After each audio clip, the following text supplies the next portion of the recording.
इसमें हमारा कहना इतना है कि राजनीति हो रही है और राजनीति के लिए वोटों को हासिल करने के लिए देश का कितना बड़ा नुकसान हो जाए, इन राजनीतिक दलों को इस बात की कोई परवाह नहीं है। मैं तो देख रहा हूँ भारतीय जनता पार्टी और आरएसएस जैसी तंजीमें इंडिया नाम से इतनी खौफजदा हो गई हैं कि इंडिया को ख़त्म करने के लिए तैयार हो गई, और इंडिया को ख़त्म करने का जो काम करना चाहता है या जो कोशिश कर रहा है वो हमारे देश का दोस्त नहीं हो सकता। ये अलग बात है कि उन्होंने राजनीतिक लाभ लेने के लिए ये नाम रखा है, जानबूझकर रखा गया है। मैंने पहले भी एतराज़ किया था, कांग्रेस के तिरंगे पर मैंने हमेशा एतराज़ किया कि जब देश का तिरंगा है तो फिर कांग्रेस को अपनी पार्टी का झंडा उससे मुख्तलिफ रखना चाहिए था।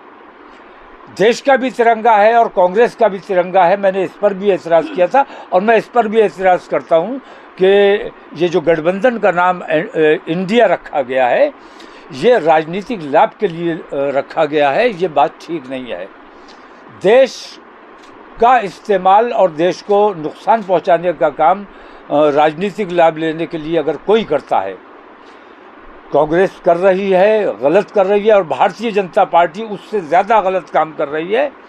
भारतीय जनता पार्टी को मैंने पहले भी लिख कर दिया था जब उन्होंने ये कहा था कि जो ग़ुलामी के प्रतीक चीज़ें हैं उनको ख़त्म किया जाएगा।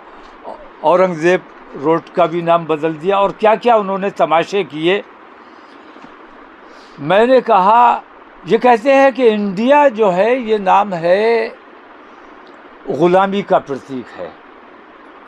ग़ुलामी का प्रतीक अगर कुछ है इस देश में तो वो राष्ट्रगान है, जो तमाम हिंदुस्तानी बड़े अदब और बड़े एहतराम से अपना राष्ट्रगान समझ के खड़े होकर पढ़ते हैं। मैंने ये बात प्रधानमंत्री को भी लिखी, मैंने ये बात आरएसएस प्रमुख को भी लिखी, मैंने राष्ट्रपति को भी लिखकर भेजा। ये मेरे पास कॉपीज़ हैं और वो दीजिए, ईमेल भी किया, रजिस्ट्री भी की, लेकिन उन्होंने जवाब देना तो बड़ी बात है, इसका किसी किस्म का नोटिस भी नहीं लिया। मैं ये कहता हूँ भारतीय जनता पार्टी वाले भी पहले ये कहते रहे हैं कि जनगण मन अधिनायक, ये अधिनायक का लफ्ज़ किसके लिए इस्तेमाल किया गया है? ये बात जग जाहिर है, तमाम लोग जानते हैं कि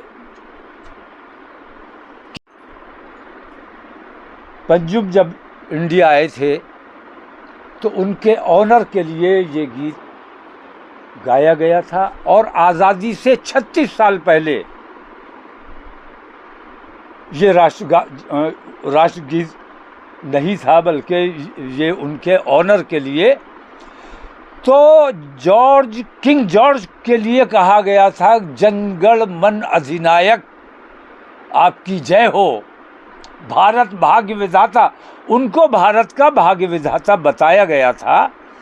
तो ये ग़ुलामी का अगर कोई सबसे बड़ा प्रतीक है तो इंडिया से पहले ये राष्ट्रगान ग़ुलामी का प्रतीक है। इस राष्ट्रगान को मैंने राष्ट्रपति से भी अपील की थी, मैंने प्रधानमंत्री से भी अपील की थी कि इस राष्ट्रगान को तब्दील किया जाना चाहिए, आसान और आम फहम ज़ुबान में लिखा जाना चाहिए। इसमें सारे प्रदेशों के नाम नहीं है, सब प्रदेशों को नाम ना आ सकते हो तो भी आसान ज़ुबान में, जिससे पढ़ने वाले को पता चले कि वो क्या पढ़ रहा है और सुनने वाले को पता चले वो क्या सुन रहा है, जिसको सुनकर लोगों के दिलों में देश प्रेम की भावना पैदा हो, ऐसा राष्ट्रगान वज़ा किया जाना चाहिए। और आज भी मैं कहता हूँ कि अगर मुसलमानों से नफ़रत है तो मुसलमान के अलावा हिंदू समाज में भी अच्छे शायर, अच्छे कवि मौजूद हैं,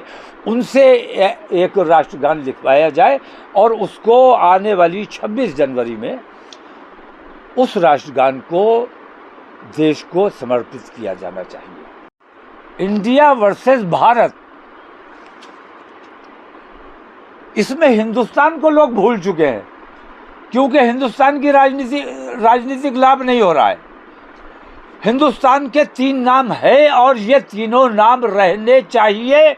इसमें से एक भी नाम को ख़त्म करने का मतलब ये है कि जो ख़त्म करने की कोशिश करता है वो देश प्रेमी नहीं है, देशद्रोही है। ऐसी किसी भी कोशिश को कामयाब नहीं होने दिया जाएगा। आपका समर्थन किस तरफ रहेगा, इंडिया की तरफ या बीजेपी आरएसएस की तरफ? मेरा समर्थन इन दोनों की तरफ नहीं है, क्योंकि ये दोनों अपनी अपनी पार्टी और अपनी अपनी सत्ता के लालच में काम कर रहे हैं। देश के लिए कोई नहीं सोच रहा है, देश के जनता के लिए कोई नहीं सोच रहा है। मेरी कोशिश ये है कि मैं एक तीसरे ऑप्शन पर गौर कर रहा हूँ और मैं तमाम लोगों से राब्ता किया है, तमाम लोगों से बातचीत चल रही है, मीटिंग्स हमारी मुसलसल चल रही है।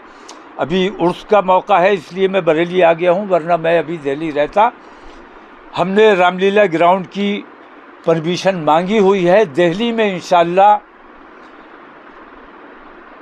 15 अक्टूबर हमारी मुस्लिम महापंचायत होने जा रही है, जिसमें तमाम धर्मों के और तमाम बिरादरियों के असंतुष्ट लोग जो इन दोनों से नाखुश है, ऐसे तमाम लोगों को हमारे मंच पे जमा किया जाएगा और एक तीसरे मोर्चे की स्थापना 15 अक्टूबर को की जाएगी।